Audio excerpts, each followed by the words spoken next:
Un métier sous tension, davantage encore depuis 5 mois, depuis que les forces de l'ordre doivent faire face aux gilets jaunes le samedi. Qu'est-ce qui pourrait bien mettre fin à la mobilisation? Emmanuel Macron cherche la sortie au moins depuis le 10 décembre, le jour où il nous avait promis des mesures en plaçant la barre plutôt haute.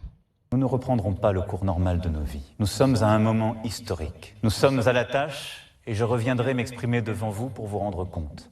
Alors voilà, nous y sommes. Le chef de l'État donne une conférence de presse à 18h à l'Élysée, avec à la clé des annonces qui ont pour la plupart fuité dans la presse. Baisse d'impôts, réindexation des retraites sur l'inflation, référendum d'initiative citoyenne sur des sujets locaux, et puis un peu plus d'écologique prévu initialement. Mais cela suffira-t-il? Le président est attendu au tournant. Reportage à Toulouse, Jean-Wilfried Forquès.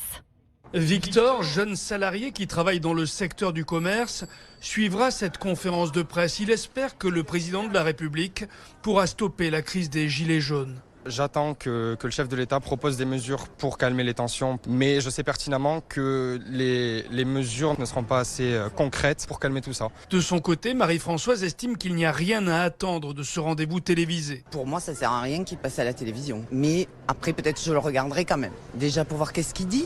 Pour moi, rien ne va avancer. Pouvoir d'achat, durée du temps de travail, retraite, fiscalité, des mesures concrètes sont attendues. Selon le politologue Jean-Michel Ducomte, c'est un moment risqué pour le président. Il ne s'agit pas d'indiquer ce qu'on va faire, il faut ensuite le faire et que la mise en œuvre corresponde aux attentes des personnes qui ont pu croire à un moment déterminé à la pertinence du propos. Là, c'est un fusil à un coup, donc ça passe ou ça casse. D'après un sondage Elab publié hier soir, 75% des Français estiment que le grand débat national ne résoudra pas la crise politique que traverse le pays.